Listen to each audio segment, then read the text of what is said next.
Këtu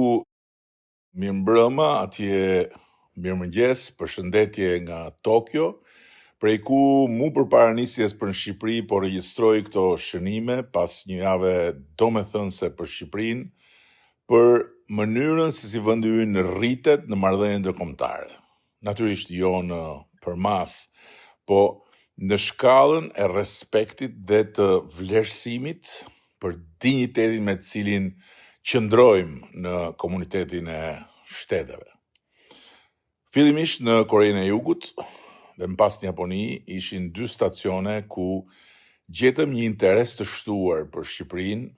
një dëshirë të lexueshme për bashkëpunim dhe për forcim të miqësive të natyrshme mes vendesh demokratike.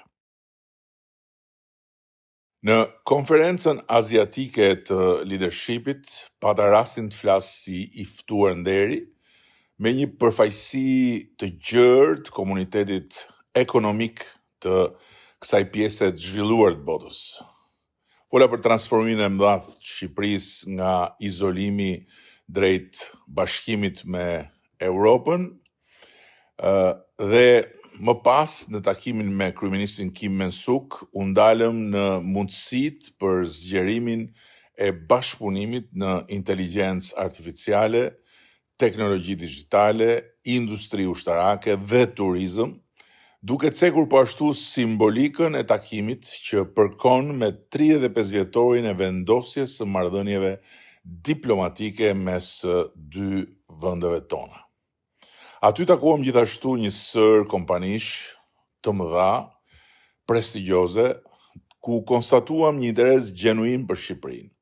si shembull suksesi dhe si destinacion investimesh të mundshme. Më pas, këtu në Tokyo,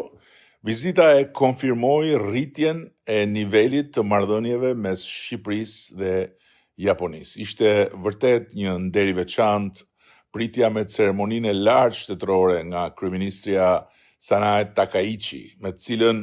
krijuam menjëherë një komunikim të drejtë për drejtë dhe miqësor. Diskutuam zgjerimin e bashkëpunimit në ekonomi, në teknologji, në energji, mbrojtje dhe po ashtu edhe këtu turizëm. Siç u theksua më pas nga kryeministja në statusin e saj, mbështetja e Japonisë për anëtarësimin e Shqipërisë në Bashkimin Evropian nuk ishte thjesht një mesazh formal, po një shprehje e respektit të Japonisë për suksesin tonë në rrugën e transformimit historik të shtetit shqiptar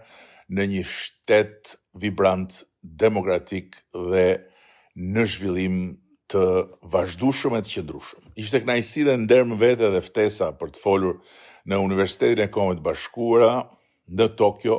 ku ndava me student, diplomat dhe akademik historinë e transformimit të Shqipërisë, fazën ku ndodhet sot procesi i negociatave me Bashkimin Evropian, si dhe pikpamjet tona për të ardhmen e Europës së përbashkët. Të mbushura me energji pozitive ishin edhe takimet me strukturat e parlamentit, kryeparlamentarin e Japonisë, deputetët e Ligës Miqësve të Shqipërisë, si edhe me komunitetin e sipërmarrjes japoneze. Por besoj se ajo që ka rëndësi mbi të gjitha është fakti se sot Shqipëria ka hyrë krejt natyrshëm në hapësira dialogu dhe partneritetesh ku deri jo shumë vite më parë do të ishte vërtet e vështirë edhe të imagjinoj respekti që ka sot bota për vendin tonë.